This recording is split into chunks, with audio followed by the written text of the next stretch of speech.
A maconha sempre esteve no centro de discussões, tanto no âmbito da legalidade como no da saúde pública, sem nunca chegar a um consenso. Enquanto isso, milhares de usuários continuam usando e usando cada vez mais. A cannabis ganha adeptos, mas também há aqueles que decidem parar depois de um determinado tempo. Como é que o organismo dessas pessoas reage a essa decisão? Quais os sintomas da abstinência? É fácil deixar os baseados no passado? O fato é que a cannabis é uma das drogas mais utilizadas no mundo. Dependendo do país, ela pode ser consumida de forma livre, uma vez que muitos foram os países que a legalizaram para uso recreativo. Em uma pesquisa feita pelo Instituto Datafolha em 2023, 1/5 dos brasileiros afirmou já ter feito uso da maconha, ao menos uma vez na vida. Contudo, apenas 5% disse fumar atualmente. Já nos Estados Unidos, o número dobra. 2 a cada 5 entrevistados disseram já ter fumado maconha. Segundo dados da Universidade de Michigan, em 1987, o percentual de homens adultos entre 19 e 30 anos que usavam maconha era de 35%. Entre as mulheres, a porcentagem era na casa dos 27%. Na Europa, o uso recreativo vem de mais tempo, especialmente na Holanda, na Inglaterra e na Espanha. O que há em comum entre esses países e outros também, como a Argentina e o Uruguai, é que a experiência com a cannabis começa cedo, por volta dos 13 ou 14 anos de idade. A maioria é do sexo masculino, mas isso não tira as meninas do cenário, mesmo que seja em proporção menor. De alguns anos para cá, tem-se observado que a cannabis está sendo legalizada e descriminalizada em diversos países, especialmente os que citei agora há pouco. No Brasil, a discussão sobre a descriminalização e não legalização geral, por favor, não confunda, ainda está sendo votada no STF. Ao mesmo tempo que isso acontece, o número de usuários também está aumentando, e ainda com maior intensidade nas grandes cidades e capitais, não só do Brasil, como em várias partes do mundo. Antes, porém, de vermos os resultados disso em relação à lei e também à legalidade do uso, o que faz uma pessoa usar maconha pela primeira vez? Os motivos são vários. Pode ser uma combinação de 2 ou mais e variam de pessoa para pessoa. No entanto, como os dados fornecidos por institutos de pesquisas apontam, os motivos mais comuns são: 1. Curiosidade ou busca por novas sensações. Muitos afirmam que começaram devido à curiosidade, uma vez que ouviam colegas da escola comentando a respeito das sensações que ela traz à mente e ao corpo. Mas não são todos que continuam, e nem são todos os que ficam restritos a ela.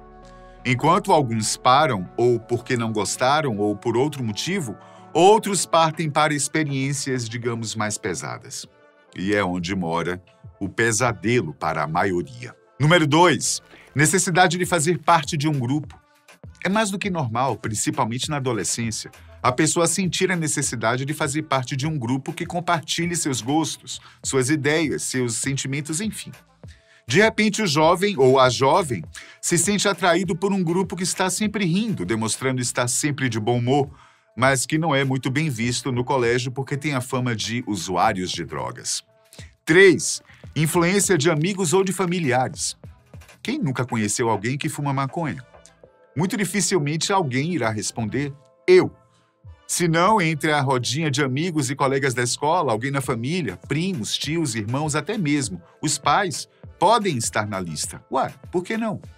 E quando o jovem se sente à vontade com alguém, é comum que ele deposite sua confiança sobre essa pessoa. Se for um familiar, a confiança é mais forte ainda. 4. Fuga dos problemas domésticos. Infelizmente, muitos são os lares que, ao invés de construtivos, são mais parecidos com as antigas arenas romanas, onde as lutas eram incessantes. Inúmeros estudos de psicologia, como também dados colhidos pela Polícia Civil e conselhos tutelares, já apontaram que muitos são os jovens que fogem de casa justamente para não serem vitimados na arena. Mal sabem que já são. Nas ruas encontram várias alternativas e elas acabam indo para as mais fáceis, as drogas. E não quer dizer que vão iniciar pela cannabis, que erroneamente é tida como o primeiro degrau para o uso de drogas mais pesadas.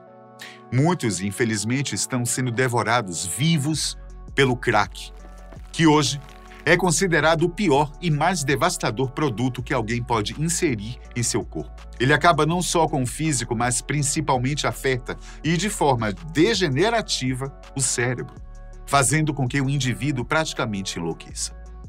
Nos Estados Unidos, problema semelhante ou até mais grave ainda, pois afeta diversas classes sociais e muito mais pessoas, são os opioides. Esses opioides estão produzindo verdadeiros zumbis em cidades como Los Angeles, São Francisco, Filadélfia, Nova York e outros centros. 5.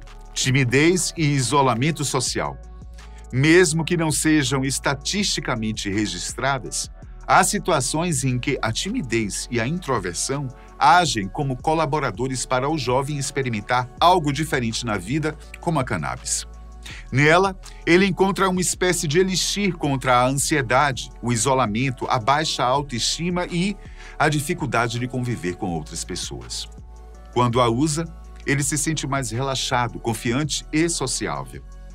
Como toda e qualquer substância usada como aditivo para algum propósito, como o cigarro, as bebidas alcoólicas, os energéticos, os soníferos e outras tantas drogas legalmente vendidas, tudo em exagero ou com uso sistêmico, uma hora trará resultados indesejados. Mesmo que isso dependa do organismo da pessoa, pois cada um reage de uma forma diferente a diferentes substâncias. O usuário poderá não só se tornar dependente, como também ter alguns problemas de saúde com o tempo. E mais uma vez, esse tempo dependerá de forma como o organismo de cada um reage às substâncias. Assim como há pessoas mais resistentes aos efeitos do álcool e outras menos, há pessoas que conseguem dormir após beber um energético, enquanto outras não. Mas de forma geral, ou pelo menos na maioria dos casos, os efeitos colaterais aparecem e podem ser: 1. Prejuízo na memória, na atenção, na aprendizagem e nas funções executivas. Normalmente, esta costuma ser a maior reclamação dos usuários de longo tempo da cannabis. O seu componente psicoativo, o THC, pode afetar a memória de curto prazo ao interagir com os receptores CB1 no cérebro. Esses receptores estão presentes em áreas importantes para a formação e a recuperação de novas memórias, como o hipocampo. Ao se ligar aos receptores CB1, o THC pode alterar o funcionamento normal dessas áreas, dificultando a concentração, o armazenamento e a recordação de informações. Esse efeito é temporário e tende a desaparecer quando o THC é eliminado do organismo.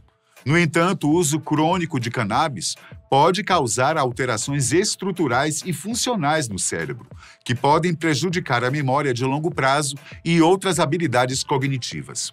Número 2.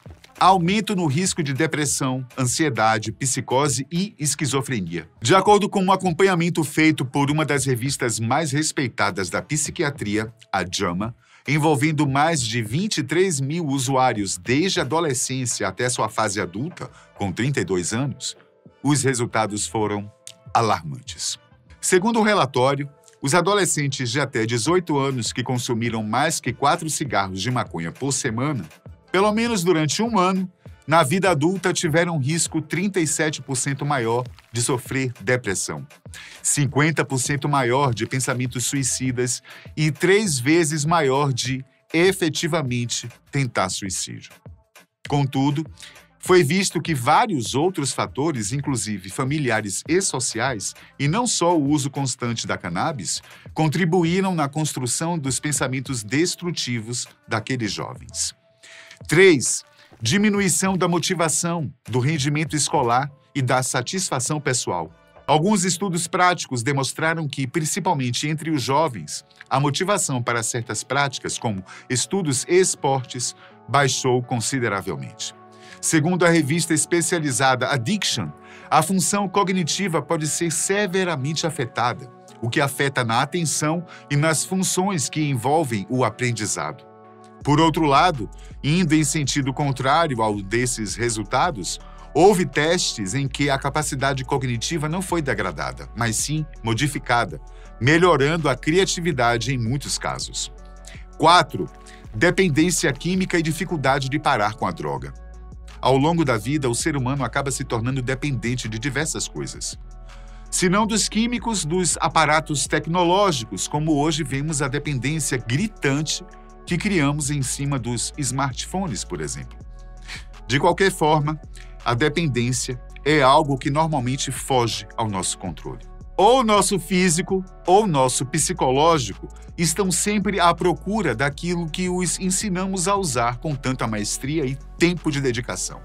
Com os químicos, a coisa tende a piorar, uma vez que acabam afetando ainda mais a nossa saúde. Assim é com as bebidas e assim é com os cigarros. A maconha, apesar de não ser química, também entra no rol dos agentes viciantes, uma vez que, queira ou não, ela acaba viciando. Mas, assim como todos os demais químicos, algumas pessoas são mais resistentes e outras menos à necessidade de beber ou fumar. Dentre esses 3 agentes, de modo geral, pode-se dizer que o álcool é a droga que causa mais danos sociais e individuais, seguido pelo tabaco e pela maconha. Porém, isso não significa que seja mais fácil ou difícil de largar. Na verdade, o que determina a dificuldade de abandonar um vício é o nível de dependência física e psicológica que ele provoca. Segundo a Organização Pan-Americana de Saúde, a OPAS, as dificuldades em largar as substâncias são relativas a fatos como tempo de uso, frequência de uso, idade e até mesmo o motivo do uso. Mas, por incrível que pareça, largar de fumar a cannabis é mais fácil ou menos doloroso do que abandonar vícios como o do tabaco ou da bebida alcoólica. Mais fácil ainda do que abandonar o vício da cocaína, do crack e da heroína, consideradas drogas altamente potentes em termos não só de vício, como também de autodestruição. Nesse sentido, o tabaco é considerado uma das drogas mais viciantes, pois a nicotina atua diretamente no sistema nervoso central, estimulando a liberação de dopamina, o neurotransmissor do prazer. Por isso, muitos fumantes sentem sintomas de abstinência como irritabilidade, ansiedade, insônia e compulsão quando tentam parar de fumar. Apesar dos vários remédios, especialmente ansiolíticos, presentes no mercado, o hábito de levar o cigarro até a boca e tragar, por mais que você ache que não, acaba também se tornando, como a própria palavra já sugere, um ciclo habitual e vicioso.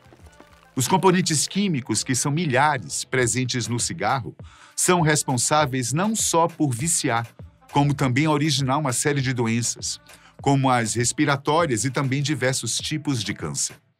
O álcool também pode causar dependência física e psicológica, mas isso varia de acordo com o padrão de consumo, a frequência, a quantidade e a duração do uso. O alcoolismo é caracterizado por uma perda de controle sobre a ingestão de bebidas, uma tolerância crescente aos efeitos do álcool e uma síndrome de abstinência que pode ser grave e até fatal. O álcool, assim como durante o uso que a pessoa faz, como na fase de abstinência, tem a característica de fazer o indivíduo se sentir mais poderoso e parece levantar os instintos mais primitivos do ser humano.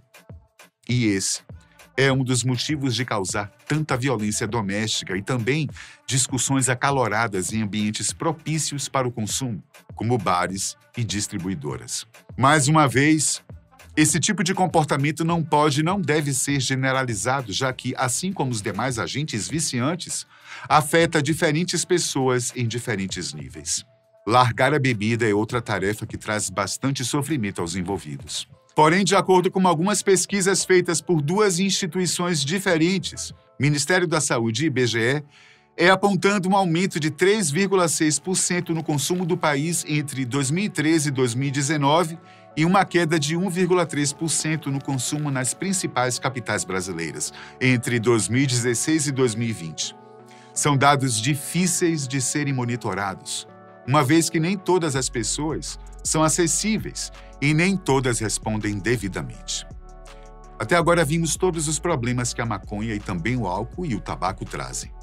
E vimos também que, apesar dos fatores pessoais terem um peso muito grande sobre a questão do vício ou da facilidade de deixar o vício, a maconha é a que apresenta menores dificuldades e menor risco de comportamentos agressivos durante a abstinência. Agora, o que acontece com o corpo e a mente de quem deixa de fumar maconha? Nas primeiras semanas podem surgir irritabilidade e nervosismo, sem motivos aparentes, momentos de ansiedade, mas não duradouros. A pessoa age mais de forma súbita do que premeditada ou com instintos destruidores. Se o indivíduo for uma pessoa sem histórico de psicoses graves, uma conversa agradável ou um doce podem ajudar. Ao dormir, é bem provável que o indivíduo sentirá como se tivesse se esquecido de algo, sentir um certo desconforto e isso pode tirar o seu sono. Nada que um leite quente não resolva, tá? Assistir a programas aleatórios de TV, desde que não falem de problemas no mundo, como os noticiários, também ajudará a dormir. O indivíduo tem que saber que é seu psicológico que está agindo. E ele precisa saber também que há diferentes métodos naturais de trazer o sono de volta. Ele deve ter em mente também que, se usar soníferos, estará somente trocando uma droga por outra, tão ou mais viciante ainda. A diminuição de apetite, também temporária, surgiu em 45% dos indivíduos estudados. Na verdade, não deixaram de comer, mas comeram menos do que tinham costume. Há um fator a ser observado no indivíduo, neste caso. Uma vez que a maconha costuma provocar fome, a conhecida larica, é normal que muitos usuários engordem durante o tempo que fumaram. Porém, retornam aos seus pesos originais pelo fato de não comerem a mesma quantidade de alimentos que a larica os fazia comer. De qualquer forma, isso também é relativo. O humor de quem está largando qualquer tipo de vício não costuma ser o mesmo de antes, e normalmente piora. Nada parece ter o mesmo sentido, nem as piadas são tão engraçadas mais. E por alguns instantes parece que tudo perdeu a graça. Esse tipo de comportamento pode ser contornado com a ajuda de pessoas próximas ou grupos de ajuda especializados, que muita gente procura e normalmente tem sucesso. Esses sintomas podem ser mais intensos nos primeiros dias e tendem a diminuir gradualmente com o tempo. Eles podem ser amenizados com apoio profissional, familiar e social, além de hábitos saudáveis como alimentação equilibrada, hidratação, exercícios físicos e atividades de lazer. Os candidatos a deixarem o vício têm que colocar na cabeça que há mais males que vêm para o bem e, neste caso, ele conseguirá recuperar algumas coisas perdidas no caminho. Os efeitos da recuperação da maconha são aqueles que ocorrem ao longo do primeiro ano após a interrupção do uso da droga e refletem as mudanças positivas que acontecem no organismo e na mente do usuário. Eles são o resultado da eliminação da substância do corpo, que se reequilibra e se adapta à nova situação. E o próprio ato de deixar de fumar é uma forma de se prevenir de doenças respiratórias, cardiovasculares e do câncer. Outro mal que pode ser causado com o hábito de fumar maconha e que não foi dito é que a fumaça inspirada vem carregada de partículas danosas para o organismo, como dióxido de carbono, um veneno para os pulmões, e também elementos como naftaleno, acrilamida e acrinolitrina no sangue e na urina. O resto, você já sabe. Ter consciência do que faz bem ou mal depende de cada um. Obrigado por ficar até aqui. Até a próxima.